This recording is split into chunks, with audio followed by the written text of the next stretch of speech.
mooy le problème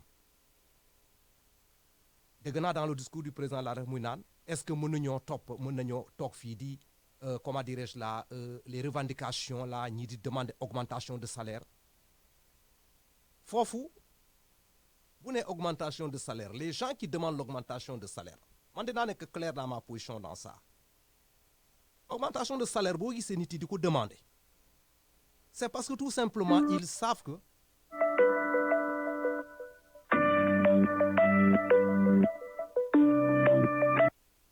allô mon frère. Oui, mon frère, mais moi j'ai d'autres problèmes de connexion là. waaw loolu la je crois que loolu la quoi mais est-ce que jot nga kii suivre au départ là li ma doon wax fii daal ci émission yi parce que maa ngi ci développement. Non, mais pas, j'étais sur la route, mais tu veux prendre l'émission en route. Je veux juste que tu me fasses une petite synthèse, ça me suffit. Voilà, donc xam nga le président de la République li mu def am na benn dans le cadre du dialogue national là am na benn vidéo bi mu def sur comment on l'appelle. Wow. Voilà sur la situation économique du Sénégal te il a lancé un message très fort foofu daal.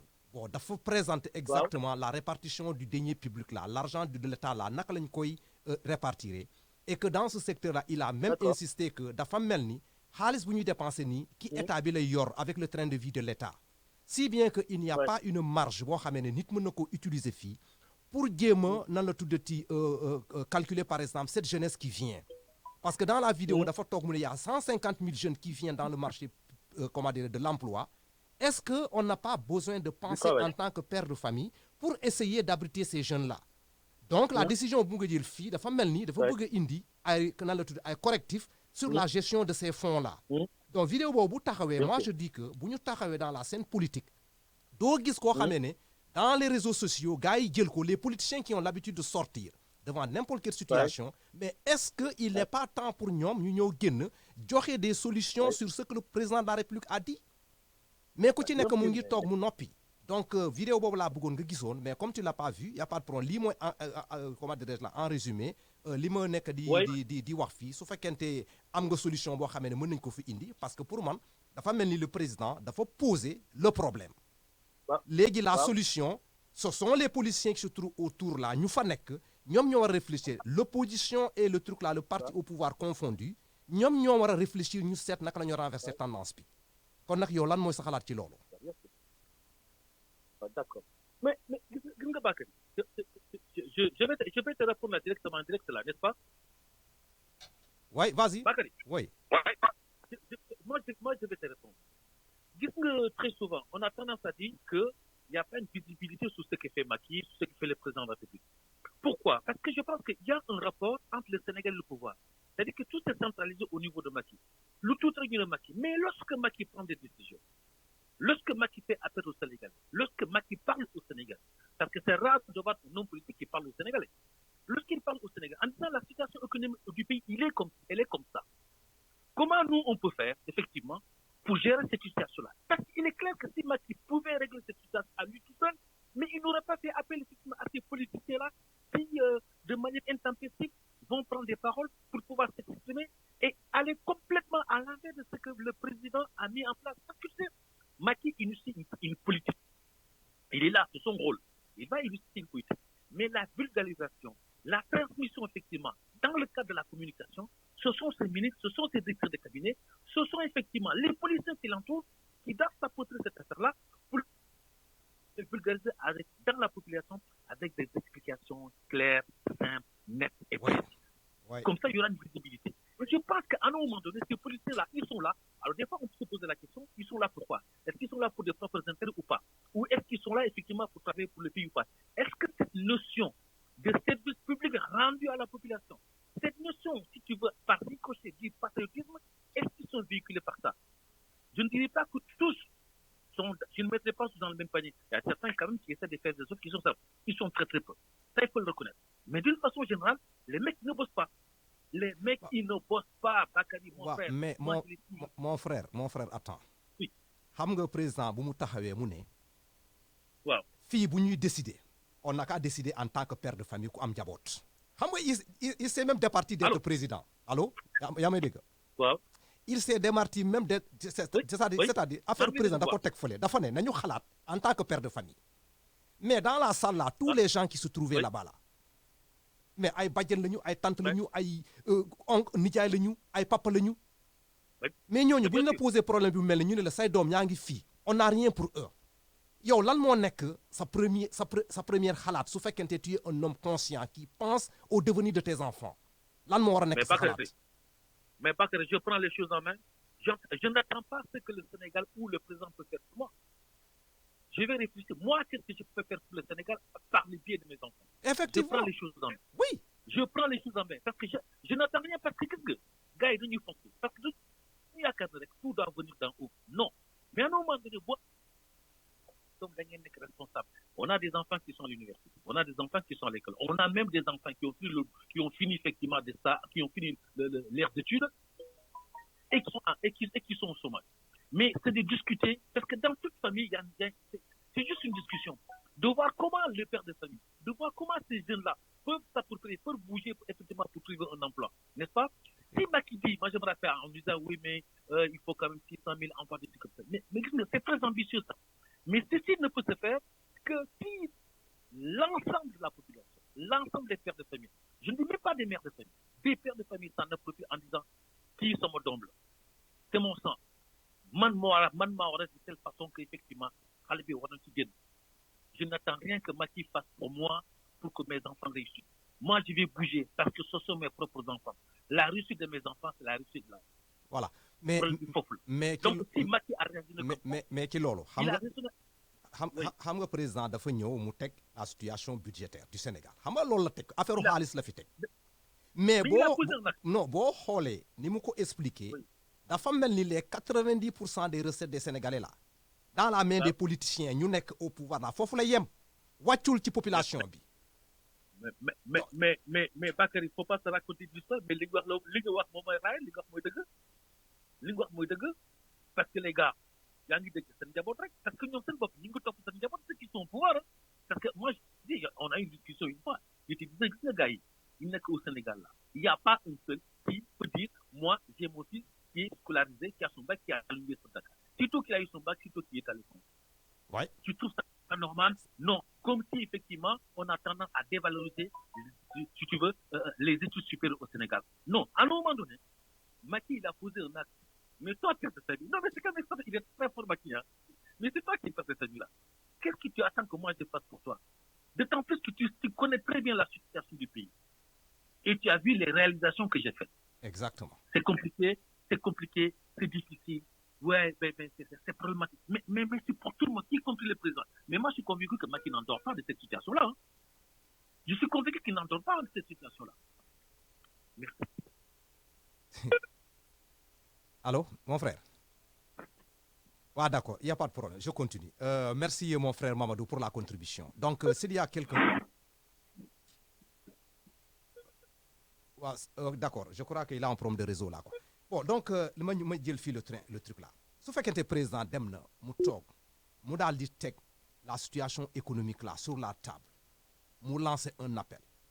Et que nous ñëpp def un constat comme quoi les deniers publics là, l'argent de l'État là, dafa nekk ki loxo une minorité ñoo xam ne ñoom ñoo fi nekk kenn du bouger kenn du mën a kenn du dugg ñoom la yem et puis le Sénégal se trouve dans une situation boo xamee ne mënut a def dara même pour sa jeunesse ñu teg appel bu mel ni sur la table.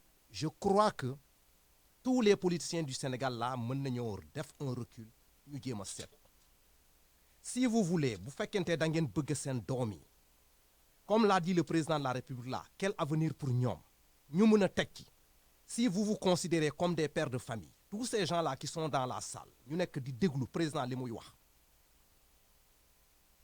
dañoo war a toog ñu ne il est temps ñu jéem a réviser ñun suñu comportement par rapport à l'argent au Sénégal. La scène politique au Sénégal, si on n'y réfléchit pas, Sénégal dans la catastrophe lay dem parce que la scène politique là boo gisee mu am embouteillage dans la scène politique là c'est parce que tout simplement la répartition des deniers publics bu fa nekk moom mooy tax gars yi kenn amatul talatul dara kenn liggéeyatul dul na nga def tout possible pour te positionner nga dugg ci biir. Combien d'agences ont été créées au Sénégal? Le président wax na ko nan la tuddati comment on l'appelle encore là 140 milliards de dollars d'argent bi ñu dugal kii agence yi rek est-ce que tous ces agences là soxla nañ leen te li gën a garaaw encore agence yooyu nag bu ñu fa tegee nit c'est toujours notion de famille moo fi war a nekk qui tu connais mu ñëw dugg la compétence ci boppam moom moo amatul au Sénégal dans tout secteur dans la ligne politique là toute responsabilité bu ñu jox nit la compétence boo ko analyser foofu na motul 1 ou 2%. problème de copinage la rek ñu nekk fii ñu dugg ku ci nekk positionné wu ñu daal di pasare l'argent de l'État cela va sans dire dinañu toog suñu doom yi du ñu am éducation cela va sans dire suñu doom yi bu ñu eggee à l'âge de travailler du ñu trouver liggéey. Moi, je vous dirais que la solution du Sénégal là pour essayer de se départir par rapport à cette situation-là, nañu réviser exactement comment les politiciens sont payés. Si les gens demandent l'augmentation des salaires, qu'est-ce qu'un politicien est en train de faire au niveau de l'État présentement fu ñu toll nii ñun ñëpp ay sénégalais lañu le rendement bu ñuy indi ki seen liggéey. Qu'est-ce qu'ils sont en train de faire plus qu'un infirmier bu nekk à l'hôpital? Qu'est-ce qu'ils sont en train de faire plus qu'un enseignant bu nekk au fin fond du Fongolémi dans une classe à abri provisoire? Disons-nous la vérité. Donc moi je dirais que la situation financière, la situation salariale là, des politiciens là, c'est quelque chose à réviser au Sénégal.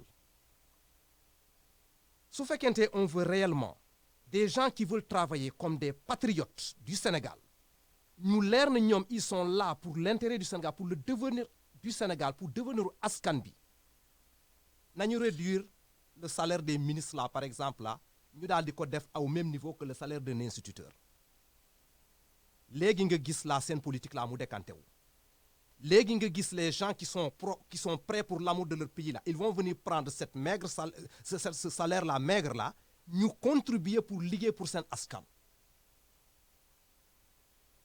mais Sénégal 365 jours la ñuy def ci politique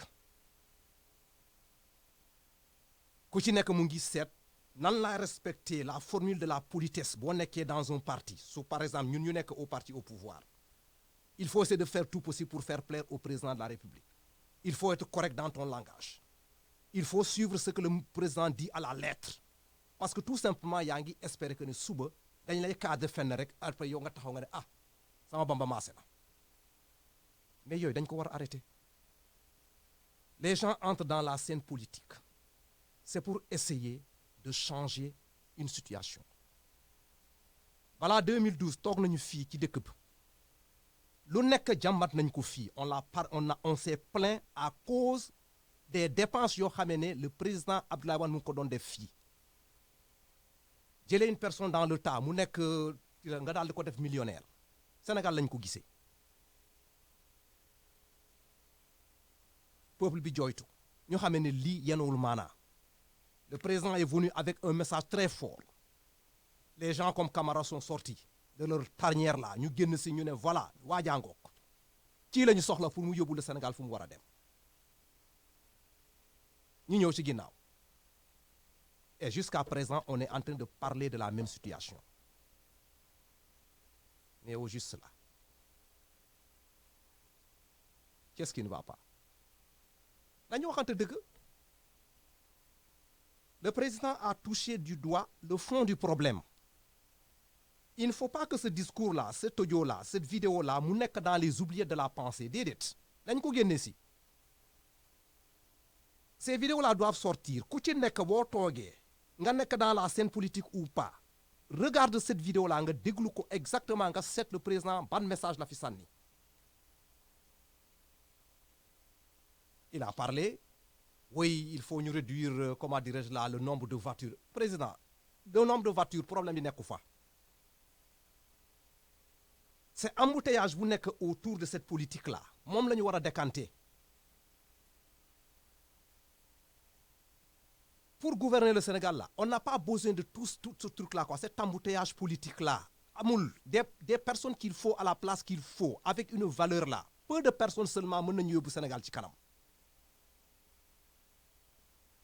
mais su fekkente on prend pas le soin de mettre l'accent sur ça ku ci nekk da nga yaakaar ne il faut nga def politique nga yuuxu après maintenant bu jeexewoon daal le gâteau est là bon ku ci nekk bon nañ ko trancher ñu partager ñu toog les gens qui ont mouillé le maillot comme ils ont l'habitude de le dire ce sont eux qui ont le droit et parmi les gens qui ont mouillé le maillot les gens yoo xam ne amuñu la chance là de participer à ce gâteau là ñu nekk dans le parti en train de se donner des coups de poing de se tirailler de gauche à droite ñu nekk des ennemis incontestés qu'on ne peut pas comprendre pourquoi parce que tout simplement il n'y a aucun engagement citoyen dans tout ce que nous faisons dans la scène politique amul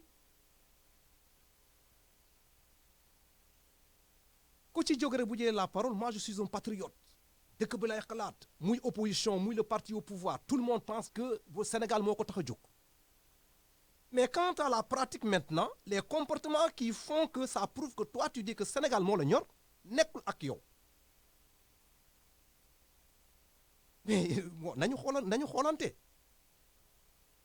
ce débat là doit être posé au niveau de l'Assemblée nationale nañ ko yóbbu foofu ñu jéem a seet ñu discuter xaw ma comment ça va se passer là mais les deniers publics là ni ñu koy pasaree président je dirais que la façon dont les politiciens là sont rémunérés au Sénégal là c'est le gros problème du Sénégal moom mooy le problème boo bëggee le truc là quoi les deniers publics là mu daal di yegg fu mu war a dem mu egg au niveau de la population au niveau des enfants yu nekk foofu comme ni nga ko waxee les gens qui se trouvent dans cette scène politique là nañu réviser seen avantage yi ñu fay teg xaalis bi wàcc je n'ai rien contre qui que ce soit mais munoo toog yow sa bamba maase na sa ceeb tooy na les enfants sont là ils n'ont pas de travail et maintenant quand on parle de ça yow c'est un sujet boo xamee ne c'est tabou il faut le mettre comment dirais-je là sous les tiroirs la personne n'en parle déedéet quelque part d'autre là c'est lié à ce fonds là koo xamee ne ces avantages là que tu récupères là c'est lié à ça c'est ce qui fait que l'enfant X n'a pas eu son éducation c'est ce qui fait que l'enfant X n'a pas le travail donc le président vous a lancé un appel allez dans l'appel maintenant on vous écoute qu'est-ce que vous pensez de ce que le président a dit la solution c'est changer le train de vie de l'État ki salaire yi la bokk bu ñu jógee ci loolu ñu ñëw dugg maintenant on a toujours dit que on va renouveler le parc automobile du Sénégal fii digression laa fii def tuuti parce que oto yu màgget ñoo fa nekk mais moi je dirais que on doit renouveler le parc politique du Sénégal parc politique du Sénégal boo leen bëggee seen suñu doom yi ñu mun a accéder ñu ñëw jël ay responsabilités ñu yóbbu dëkk bi fu mu war a dem nañu renouveler le parc parce que le parc là c'est un vieux parc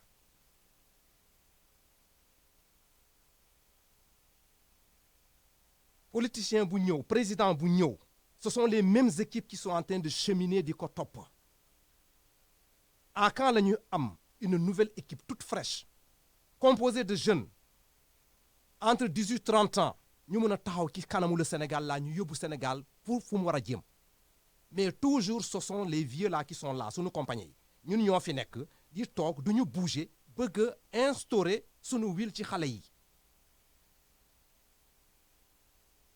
wax dëgg yàlla nañu waxante dëgg depuis 1960 bu fekkente yaa ngi ci politique bi léegi rien n'a changé tu es toujours là la population est en train de parler de te plaindre là toujours des mêmes situations là yow tu as échoué dans le tas kon nag c'est de la place à quelqu'un d'autre xam mu ñëw mu essayer mais malheureusement ce sont les choses qu'on cautionne au Sénégal dafa mel ni benn kii la benn je sais pas je prends soin de ne pas dire que xaw ma naka laa koy expliquer benn groupe bu fi nekk la kenn du dugg la répartition des postes là ça se passe toujours à l'intérieur quand on enlève une personne de ce point là ñu dugal ko fële ñu génne fële changement kese la quoi ça tourne autour la personne ne sort et personne n'entre avec ça fu ñuy jëm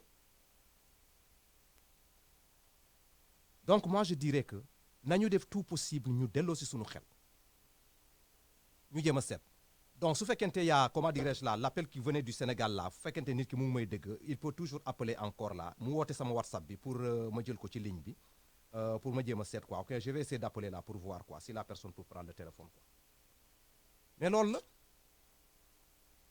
c'est toujours comme ça donc si on ne prend pas le soin de réfléchir par rapport au discours que le président de la République a posé ici.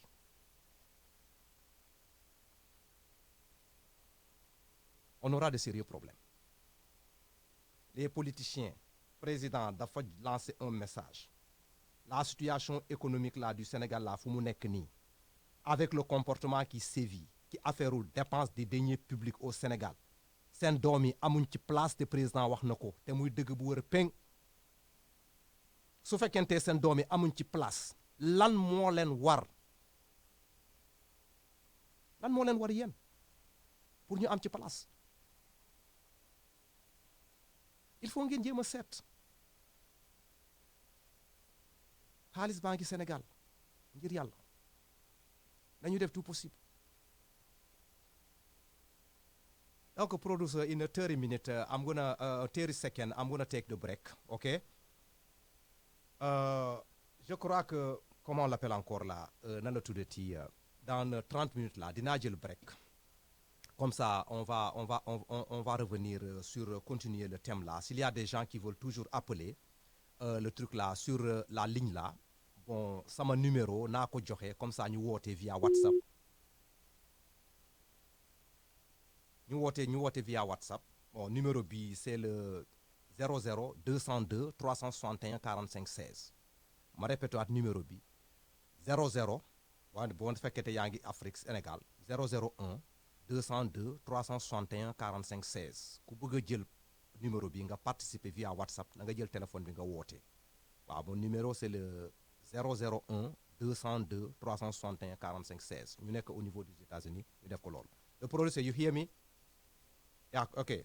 All right. So in 2 minutes, I'm going to take breaks. Two seconds. Yeah. Okay. All right. Voilà. Donc, gars, madame break ma ñëw. Hi, my name is Alfred Amuzu. I'm the host for the Ghana Agenda on Loud Silence TV and Radio Network.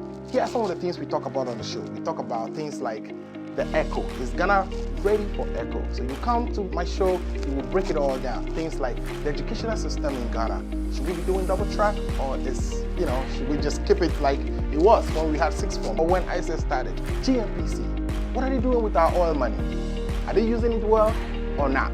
But I wouldn't bore you with all the details now. Meet me on Sunday between 3 p.m. and 4 p.m. Eastern Standard Time. If you're in Ghana, remember, it's 8 p.m. to 9 p.m. GMT. Thanks again. My name is Alfred Amuzu, the host of the Ghana Agenda. See you soon.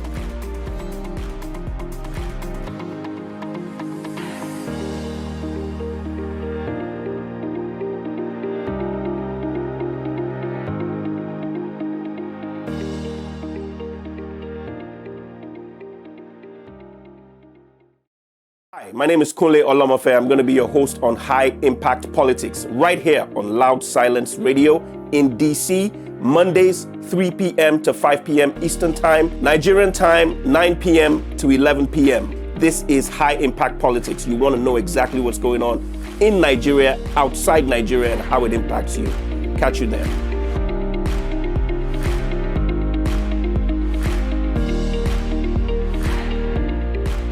Hi, my name is Kevin Taylor, host of With All Due Respect. As you know, With All Due Respect has been self-produced for the past 3 years. We have not accepted any money or resources outside in order to maintain the integrity of the platform. We are an anti-corruption platform. Our work doesn't excite or encourage compromised stakeholders. That also means we cannot take funds from just anyone. As our platform grows, the need for increased quality of work and production requires increased resources during this election year and beyond. In order to maintain our anti-corruption stance and continue to speak for everyday people without clout or connections in higher places, we cannot rely on the same entities we critique for continually keeping their hands in the cookie jar to be the ones who keep our work going. In that view, I welcome your support and participation in keeping this work ongoing. This platform is for the people, so we think it is only right for the people to sustain it. Now, this is a simple thing you have to do. Just visit patreon.com/withallduerespect, patreon.com/withallduerespect, or click the link at the bottom of the video. For Ghanaians or our viewers in Ghana, we are putting together a Ghanaian payment processor on our website. Please, and please again, do not send any donation to any platform apart from patreon.com/withallduerespect or loudsilenceradio.com donation page. You can donate as low as $10. Yes, $10, and we have exciting packages for every level of donation, including one-on-one call with me, Kevin Ekobedu Taylor, access to some of the documents before they go live. You can also have dinner with me in Washington, D.C. to discuss the issues. But fellow Ghanaians, remember, it's Patreon, patreon.com/withallduerespect. Hi, my name is Kevin Taylor, host of With All Due Respect. As you know, With All Due Respect has been self-produced for the past 3 years. We have not accepted any money or resources outside in order to maintain the integrity of the platform. We are an anti-corruption platform. Our work doesn't excite or encourage compromised stakeholders. That also means we cannot take funds from just anyone. As our platform grows, the need for increased quality of work and production requires increased resources during this election year and beyond. In order to maintain our anti-corruption stance and continue to speak for everyday people without clout or connections in higher places, we cannot rely on the same entities we critique for continually keeping their hands in the cookie jar to be the ones who keep our work going. In that view, I welcome your support and participation in keeping this work ongoing. This platform is for the people, so we think it is only right for the people to sustain it. Now, this is a simple thing you have to do. Just visit patreon.com/withallduerespect, patreon.com/withallduerespect, or click the link at the bottom of the video. For Ghanaians or our viewers in Ghana, we are putting together a Ghanaian payment processor on our website. Please, and please again, do not send any donation to any platform apart from patreon.com/withallduerespect or loudsilenceradio.com donation page.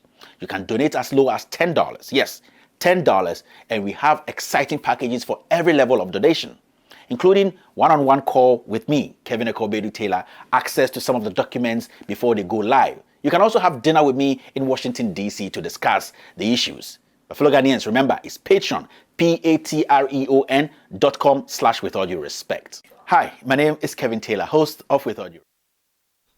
Ne serait-ce que pour pour rafraîchir la mémoire encore là, je crois que je vais revenir encore sur le truc là quoi, la vidéo du président de la République. Nous avons près d'un raté. Produce coup du pour de vidéo phone please. 860 milliards masse salariale. Compte non tenu, non, des agences et assimilées. Agence directe, c'est 140 milliards, les agences là, il y a des dégâts. Agent de ceci, agent de cela, au total, ça fait 1000 milliards de salaires à payer. 1000 milliards que l'État paye chaque année en salaire. Bon, légui, si tu as service de la dette, pour tabac, le service de la dette annuelle est presque à 864 milliards.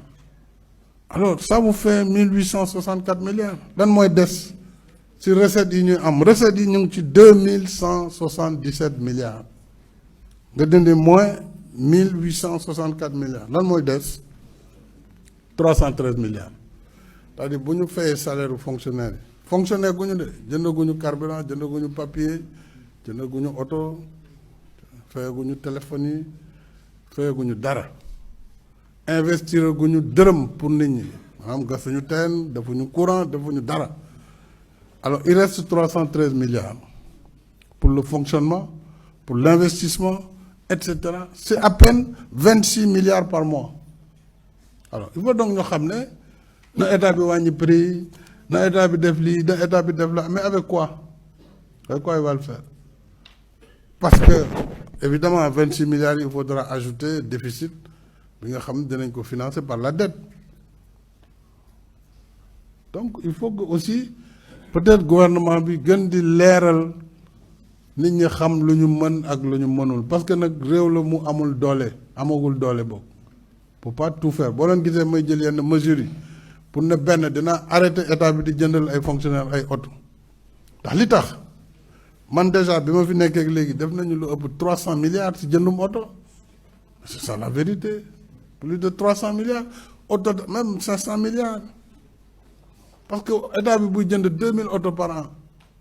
c'est service ci àll bi ci fii ci Ndakaaru ministre yi député tout le monde suñu continuer loolu mais kon kañ la ñuy vraiment nekk ci développement suñu continuer topp revendication yi bés bu ne yokk leen salaire def leen di kañ la ñuy jox liggéey gone yi alors que nous avons at mu ne plus de 150 000 jeunes yu yegg ci marché du travail yoo xam ne amuñu qualification en plus 6% ñoo ci am qualification ñu war leen former tabaxi ay centres de formation yoo xam ne dans tous les départements je l'ai dit kañ lañ leen di former ak fu ñu leen di amalee liggéey voilà la question c'est un choix bu jafe mais choix borom kër la est-ce que dañuy continuer topp mag ñi sama maas gi ak ñi ma mag di leen toppatoo di naxanteeg ñoom lu ñu am ñu jox leen ko bàyyi ndaw ñi est-ce que mën na nekk loolu du politique bu mën a jëm kër bu mun sore.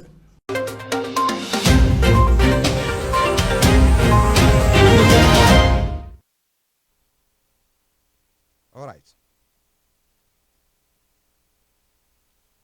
Voilà. Donc, cette vidéo-là, je ne serai jamais fatigué de le poser, de le reposer et de le reposer encore. Depuis que j'ai eu cette vidéo-là, tous les jours, je prends le soin de l'écouter encore. Parce que tout simplement, il faut que ñu am lu ñu def. mënuñoo toog nii su fekkente am na ay idées yu génne surtout nag idées yu mel ni un appel boo xamee ne président da koo lancé mu toll nii ñu bëgg koo teg dans les oubliettes là après ñu continuer ki lu ñu nekk déedéet. vidéo bi toujours su ma amee occasion danaa ko commenter dinaa ci wax parce que pour man li ma gis ci vidéo bi dafa am un sens. Clarté mënul rombal lii nga def une situation économique de ton pays devant tes fils là ñu nekk sa kanam ñoo xamee ne ñoom ñoo yor ndombol tànk dëkk ba nga poser les problèmes je crois que li nga yaakaar ci moom ñu indi la des réponses mais réponses yooyu nag man daal Camara maa ngi koy xaar ba léegi je ne l'ai pas encore vu su fekkente nag comme on a l'habitude de le faire au Sénégal trop de paroles pas de réalisation nit yi dañuy wax rek après nag bu ñu waxee pare ñu teg ko à côté te du am benn suivi manque de suivi bu tam na foofu nag moom mooy le comment dirais-je là le problème du Sénégal tamit lépp lu ñu def au Sénégal là day commencer mais suivi du fa nekk loolu moo ñu sonal le président a fait son discours wax na ba pare am na ay points yu fi nekk na am suivi ci point yooyu vous les politiciens là ñi nekk sur la surface là di défendre président bu waxee mu ne gars yi commencé di commenter troisième mandat tout le monde est prêt pour aller justifier la position du président président a demandé que kenn bu mu ko wax voilà ñëpp génn dans les audios dans les médias sociaux là di expliquer comme président ne na liggéey la ñuy def ku nekk nga nekk le truc là le cheval de je ne sais quoi là nga nekk le combattant là pour défendre cette cause là parce que le président a demandé aux gens de ne pas toucher ce sujet là dafa bëgg ñu liggéey léegi président touché na beneen point la répartition des deniers publics sunu doom yi amuñu liggéey ñu ngi jàng boo jëlee les 150 000 jeunes qui entrent dans le marché du travail presque 10% ñoom ñoo ci am qualification lan mooy seen contribution pour loolu président daf leen demander ñëw leen ngeen waxuñu exactement lan la ñu war a def pour renverser cette tendance là mais ku ci nekk retiré wu toog dans sa tranquillité mel ni cette demande là dafa mel ni nan la tuddati offense la ou bien on impose quoi que ce soit déedéet sortez et vous nous expliquez exactement lan ngeen am pour cette jeunesse là bu nekk en marche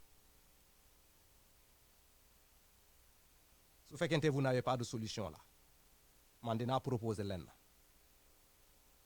le débat là nañ ko yóbbu au niveau de l'Assemblée nationale tous ces politiciens yu nekk foofu ñu am liggéey ñu daal di ñu expliquer sunu jeunesse bi toll nii lan la ñu am pour ñoom député bu nekk nga daal di expliquer lan mooy sa position par rapport à ça.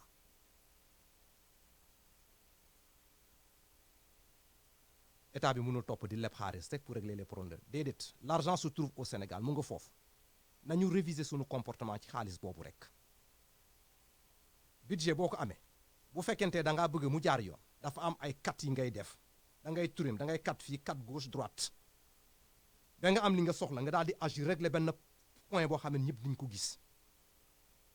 Le problème du Sénégal là c'est cette répartition de ce denier public là dans la scène politique moom moo tax Sénégal demul. ku ko waxul bàyyi nga dëgg ku ko wax tamit ne wax nga dëgg.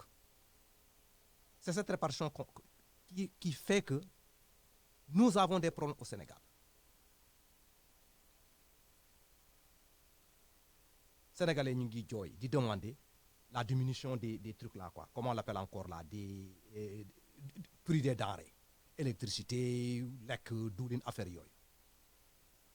Le président se pose la question là comment on va faire ça naka lañ koy defee parce que du mun a nekk salaire yi ñu ngi ci ruuf bi population mu ngi demander wàññi leen ma wax yëpp yàlla su fekkente wàññi am na su fekkente am na lu ñuy wàññi au Sénégal la su fekkee am na lu ñuy wàññi nañu wàññi salaire yi dans la scène politique là l'argent là comment se répartit là dans la scène politique avec tous les agences là yu ñu fay teg nañu seetati loolu mënuñoo jël la scène politique là mu nekk un lieu pour caser les gens ñu war a caser présentement fu ñu toll nii moom mooy sunu doom yi nos enfants ñooñu la ñu war a trouver une solution pour les caser mais su fekkente sunu politique dañ koy jël ñu teg ko pour caser les politiciens parce que nit ki yuuxu na derrière un politicien monté na au pouvoir mu ne ngay jël le truc là pour le caser du mun a sotti ces récompenses là on doit les arrêter dans la scène politique là nañu liggéey si on élit un président bu demee toog nañu bàyyi le président là mu élire les personnes qu'il faut à la place qu'il faut ñu yóbbu Sénégal ci kanam moom mooy le sacrifice citoyen tu travailles tu te désintéresses mais su fekkente da ngay liggéey ba pare après tu penses que man liggéey naa on doit me récompenser du sotti de am na ñu bëri ñoo xam ne dans cette scène politique là ils ont travaillé mais aujourd'hui seen baat doo ko dëgg sax et pourtant ce sont les gens qui détiennent la solution ce sont des patriotes yoo xam ne ñu ngi toog fii dans la touche là waxuñu dara di seetaan pendant que tu vois des gens yoo xam ne ñoo ci nekk ñu dem toog rek boo duggee rek c'est pas possible ku ci nekk mu ngi calculer que ne su ma toogee fii pour cet argent pour ce truc là ce truc là boo waxee un tout petit ñu ne kii daf may yàqal da ngaa bëgg xaw ma xajamal suma ceeb lañ ko tuddee ou bien sama cere ou bien quoi que ce soit non xajalu mi je sais pas comment je vais le dire quoi kenn yàqalul fi kenn dara yow boo toogee baax na ci yow mu rafet xamal ne autour de toi il y a des gens yoo xamee ne ils n'ont même pas la possibilité de trouver quelque chose à manger et li gën a bon au Sénégal encore dans la scène politique là expliquer encore que politiciens ñun la politique au Sénégal là tu peux pas penser que y a la nan la tuddati gëmmu nga foofu si bien que ku ci toog rek li muy calculer que peut-être suba du ma fi nekk naa def tout possible pour m'enrichir ma tubba ba mu neex ma dem toog comme ça suba su ma fi nekkulee moom daal sama yoon newu ci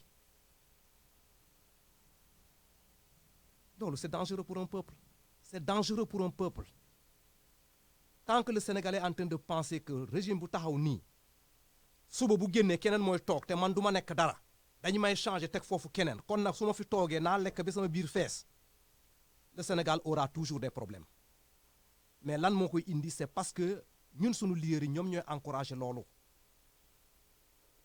boo defee sa campagne nga taxaw balaa ngaa monter au pouvoir dis-toi que les Sénégalais sont derrière toi ils t'ont élu parce que tout simplement c'est pas parce que da nga leen promettre xaalis ou bien da nga leen promettre ay postes la promesse tenue aux Sénégalais là ku ci nekk foo toog xam nga ko da ngaa décider que li nekk fii moom nga bëgg a dindi da ngaa décider que boo toogee dëkk bi dina naat da ngaa décider que boo toogee di nga régler le problème de la santé le problème de l'éducation l'emploi des jeunes tout ça là tu as promis da nga ko promettre pare nga toog ku ci nekk fu nga toog nga xar sa tànk ñu nga taxaw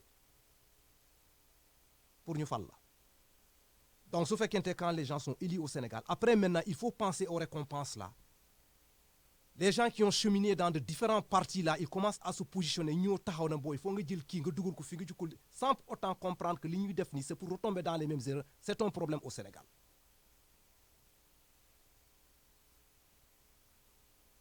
c'est un problème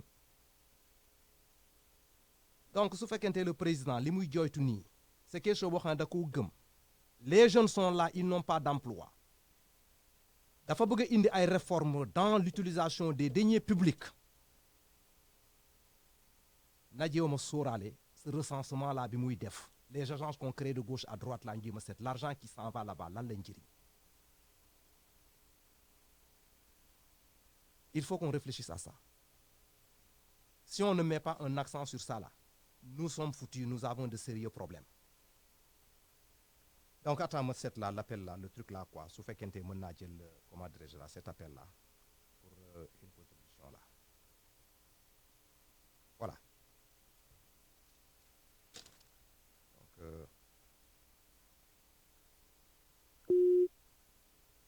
voilà donc je crois que nan la tuddati cette situation là l'appel a été déjà lancé sénégalais dinañ ci bàyyi seen xel bu baax a baax ma nan la tuddati comment dirais-je là apprécier cette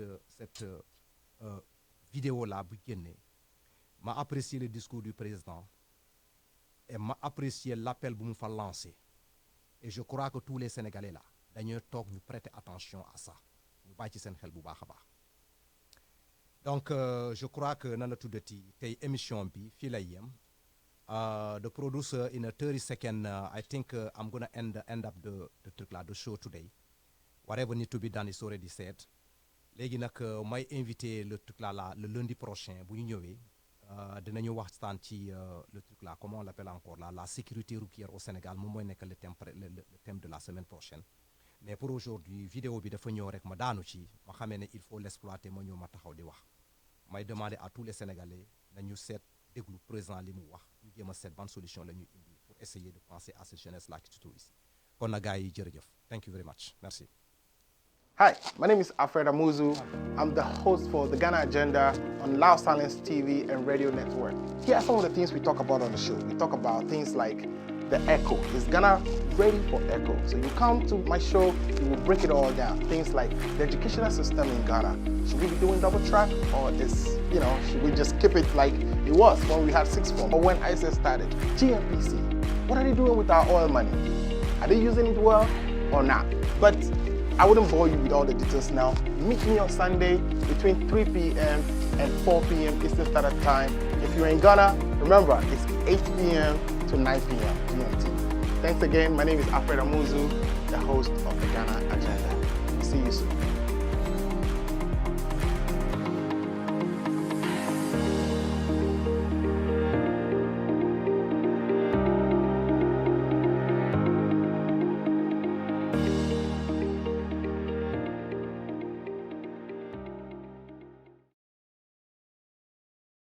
Hi, my name is Alfred Amuzu.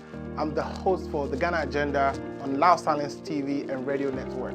Here are some of the things we talk about on the show. We talk about things like the echo. Is Ghana ready for echo? So you come to my show, we will break it all down. Things like the educational system in Ghana. Should we be doing double track or should we just keep it like it was when we had sixth form or when ISS started? GMPC, what are they doing with our oil money? Are they using it well or not? But I wouldn't bore you with all the details now. Meet me on Sunday between 3 p.m. and 4 p.m. Eastern Standard Time. If you're in Ghana, remember, it's 8 p.m. to 9 p.m. GMT. Thanks again. My name is Alfred Amuzu, the host of the Ghana Agenda. See you soon.